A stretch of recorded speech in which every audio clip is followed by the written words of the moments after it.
देखिए, चुनाव आयोग जिस तरह से छिपता भाग रहा है और जिस तरीके से भारतीय जनता पार्टी के नेता चुनाव आयोग की वकालत कर रहे हैं, अपोजिशन पार्टी क्या मांग रही है उनसे कह रही है कि भाई ये जो इलेक्टोरल रोल है, आप इनकी डिजिटल कॉपी दे दीजिए। इसमें क्या समस्या हो सकती है किसी को? समस्या सिर्फ इतनी है कि अगर डिजिटल कॉपी दे दी आपने अपोजिशन को, तो मात्र एक हफ्ते के अंदर पूरे देश का फर्जीवाड़ा सामने आ जाएगा, पूरे देश का। जानबूझ के उन्होंने इस प्रोसेस को इतना कठिन बना रखा है कि कई कई महीने तक आप रिसर्च करिए तब जाके इनकी पोल खोलिए। तो ये तो साफ तौर पे जो है इसके अंदर बड़े लेवल पे फर्जीवाड़ा हो रहा है। और ये जो इलेक्शन कमिश्नर है, जब भी सरकार बदलेगी, मुझे लगता है इनके ऊपर कानूनी कार्रवाई होनी चाहिए और ये लोग जेल भेजे जाने चाहिए। ये लोग ज्ञानेंद्र कुमार और ये जो भी इलेक्शन कमिश्नर हैं, ये लोग सीधे तौर पे कानूनी अपराध के अंदर, क्रिमिनल कॉन्स्पिरेसी के अंदर साझेदार हैं।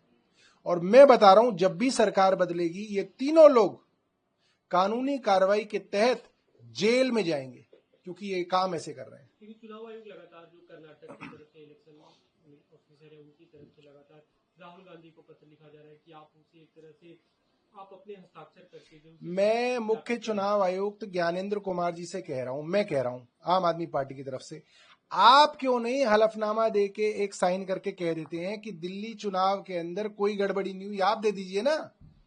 आपको क्या डर लग रहा है? आपके आधी नहीं हो रही है ना, आप दे दीजिए। आज दे दीजिए कि दिल्ली की जो वोटर लिस्ट है उसमें कोई गड़बड़ी नहीं है। आप दे दीजिए, आप क्यों डर रहे हैं?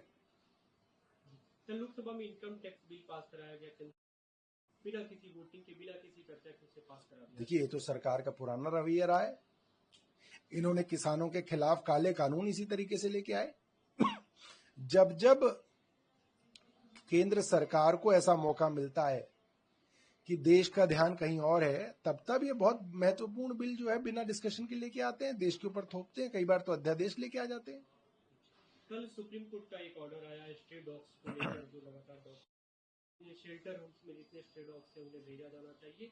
दिल्ली में जो खासतौर पे इसके जो पेटा के कार्यकर्ता है, मेनका गांधी का बयान है, उन्होंने कहा कि ये संभव ही नहीं है, कैसे आप इतने शेल्टर होम बनाएंगे? दिल्ली में अभी एक भी शेल्टर होम नहीं है कुत्तों के लिए। देखिए, ये मामला तो दिल्ली की सरकार, केंद्र की सरकार और सुप्रीम कोर्ट के बीच का मामला है। अगर दिल्ली सरकार को कोई तकलीफ है तो दिल्ली सरकार जो है कोर्ट के अंदर रखे। अगर मेनका गांधी जी को लगता है कि इसके अंदर कोई गलती है तो केंद्र सरकार इस कानून के खिलाफ अपील में जाए। ये जो ऑर्डर है इसको रिव्यू में जाए। बाहर बयानबाजी करने से कुछ नहीं होगा। लेकिन ये सवाल भी खड़े हो रहे हैं कई जो पेटा के कारण सरकार थी, उन्होंने इसके लिए कोई प्रबंध नहीं किया, कोई शेल्टर होम नहीं बनाया। देखिए, ऐसा है, जब हमारी सरकार थी तब कानूनन ये वैध था ही नहीं कि आप आवारा कुत्तों को शेल्टर होम में डालें।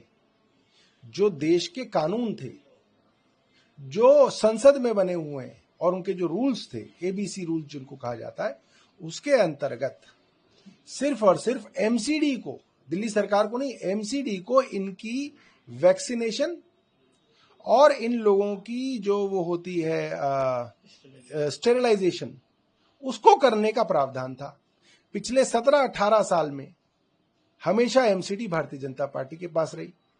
2 साल हमारे पास आई और भारतीय जनता पार्टी ने एक षड्यंत्र के तहत हमारी स्टैंडिंग कमेटी नहीं बनने दी ताकि एमसीडी में कोई काम नहीं हो पाया। तो अगर ये किसी की जिम्मेदारी थी तो भी ये भारतीय जनता पार्टी के अधीन एमसीडी की जिम्मेदारी थी। मेयर राजा इकबाल सिंह का बयान है, उन्होंने कहा कि अगले 6 अभी उन्होंने संख्या की नहीं की 10 ऑपरेशनल स्टेबलाइजेशन सेंटर। देखिए, भारतीय जनता पार्टी की एक बड़ी खास आदत है, ये बातें बहुत बड़ी बड़ी करते हैं और जब ये बातें करते हैं तो ये किसी अधिकारी से, किसी जानकार से इसके विषय में कोई बातचीत नहीं करते हैं। ये सिर्फ बयानवीर हैं। जब दिल्ली के अंदर बरसात शुरू भी नहीं हुई थी तभी से मुख्यमंत्री और इनके मंत्रियों ने बयान देने शुरू कर दिए, हमने पूरी प्लानिंग कर ली है, हमने पूरा मैनेजमेंट कर लिया, हमें पता है कैसे पानी को ठीक करना है, हम जलभराव नहीं होने देंगे। और ऐसा जलभराव इस साल हुआ है जैसा पिछले 10 वर्षों में नहीं हुआ, ऐसा जलभराव हुआ है। आज भी जलभराव हो रहा है। मतलब इनकी पोल खोलने के लिए तो स्वयं जो है इंद्र भगवान भी जो है धरती पे और जो है दिल्ली में जो है खूब बारिश करा रहे हैं, कह रहे हैं कि इनकी पोल खोल के रखनी है।